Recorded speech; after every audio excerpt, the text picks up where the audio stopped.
Assalamualaikum warahmatullahi wabarakatuh. Perkenalkan, saya Vanessa Fadela. Saya berasal dari Prodi Pendidikan Agama Islam kelas 4E. Di sini saya akan mempresentasikan hasil jawaban saya mengenai ulangan akhir semester dari mata kuliah Masail Fiqh Al-Hadisah.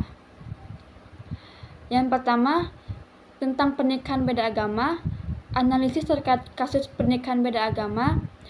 Pernikahan beda agama adalah hal yang sangat dilarang oleh hukum negara dan hukum Islam. Jika seseorang saling mencintai, namun mereka berasal dari agama yang berbeda, maka salah satu mereka harus mengikuti agama pasangannya. Di dalam Islam, ini untuk menjaga kesucian dan kemahroman dari suami dan istri. Jika mereka tetap berada di agama yang berbeda, maka ia masih tergolong perbuatan zina dan ikatan pernikahannya adalah haram. Yang kedua, apakah dianggap sah pernikahannya? Secara hukum syariah, orang yang sudah menikah namun berbeda agama tergolong dalam perbuatan zina. Maka dari itu, dalam Islam tidak diperbolehkan menikah berbeda agama karena hukumnya haram. Terlebih jika suaminya non-muslim, apabila tetap dipaksakan, maka hukumnya tetap tidak sah dan perbuatan mereka masih tergolong zina dan ikatan pernikahan mereka adalah haram. Selanjutnya, bagaimana Undang-Undang Republik Indonesia mengatur kasus pernikahan beda agama dan bagaimana hukum Islam berpandangan? Yang pertama, dalam Undang-Undang Republik Indonesia Nomor 1 Tahun 1974 tentang perkawinan, Pasal 2 Ayat 1 menegaskan bahwa perkawinan dianggap sah jika dilakukan sesuai dengan hukum agama dan kepercayaan masing-masing pihak. Hal ini berarti dalam konteks hukum Indonesia, perkawinan beda agama tidak diakui karena tidak sesuai dengan hukum agama mayoritas yang ada di Indonesia.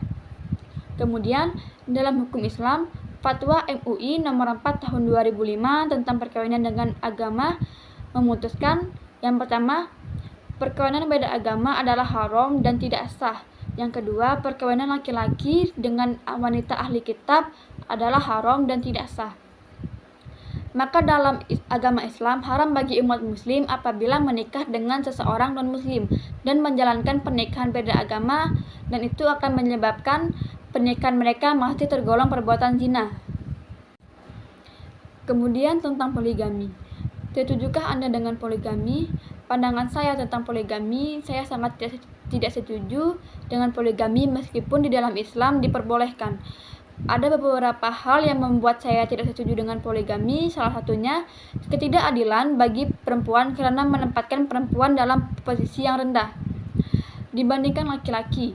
Dalam banyak kasus, perempuan dalam mengambil pernikahan poligami menghadapi tekanan untuk menerima suami mereka mengambil istri tambahan karena memperlakukan istri sebelumnya tidak setara dengan istri yang baru.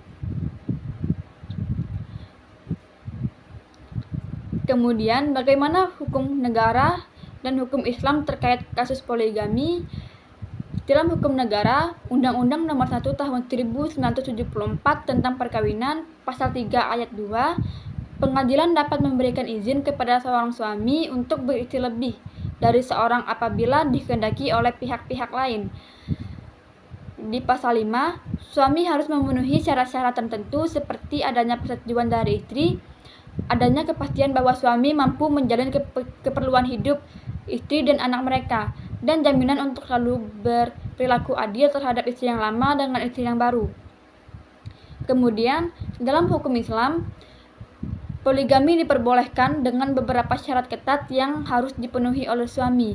Di dalam Al-Quran Surah An-Nisa ayat 3 yang artinya, jika kamu khawatir tidak akan mampu berperilaku adil terhadap hak-hak perempuan yatim, bila mana kamu menikahinya, nikahilah perempuan lain yang kamu senangi 2, 3, atau 4. Dalam hadis Bukhari dan Muslim menyebutkan bahwa Nabi Muhammad SAW memiliki beberapa istri, namun selalu bersikap adil dalam memperlakukan istri-istrinya.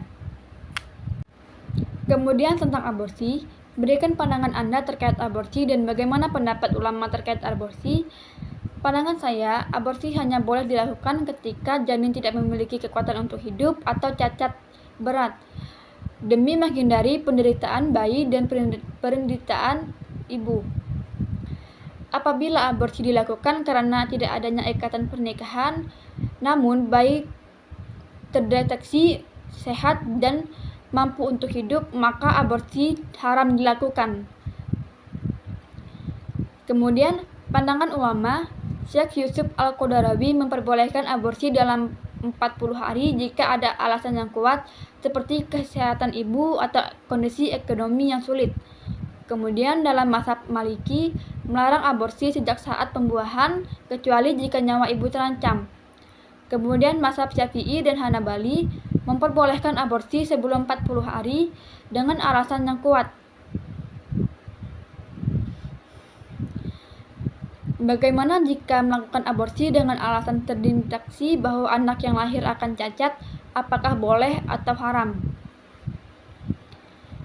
Menurut Syekh Yusuf Al-Qaradawi dalam bukunya Talaful and Prohibit in Islam, Qaradawi menyatakan bahwa aborsi bisa dipertimbangkan dalam kasus cacat berat yang didiagnosis oleh tim media terpercaya sebelum usia 120 hari kehamilan dengan alasan untuk penderitaan yang berkelanjutan. Dalam Undang-Undang Nomor 36 Tahun 2009 tentang Kesehatan, Pasal 75 Ayat 1 melarang aborsi. Pasal 75 Ayat 2 memberikan pengecualian jika ada indikasi kedaruratan medis yang mengancam nyawa ibu dan janin. Berikan solusi terbaik dari tindakan aborsi. Yang pertama, pemeriksaan medis yang mendalam. Pendapatan diagnosis yang kuat dan menyeluruh tentang kondisi janin dari profesional medis yang berkompeten. Kemudian konsultasi dengan pemuka agama. Bagi yang memegang nilai-nilai agama, konsultasi dengan pemuka agama atau ulama yang terpercaya dapat membantu memberikan panduan moral dari spiritual dalam mengambilkan keputusan. Yang ketiga ada adopsi. Adopsi menjadi jalan alternatif bagi orang-orang yang merasa tidak mampu merawat anak dengan berkebutuhan khusus tetapi juga tidak ingin melakukan aborsi, maka adopsi bisa dilakukan. Baik, hanya itu saja presentasi dari hasil jawaban saya. Selebihnya, jika kurang saya minta maaf, kepada Allah saya mohon ampun. Saya tutup. Wassalamualaikum warahmatullahi wabarakatuh.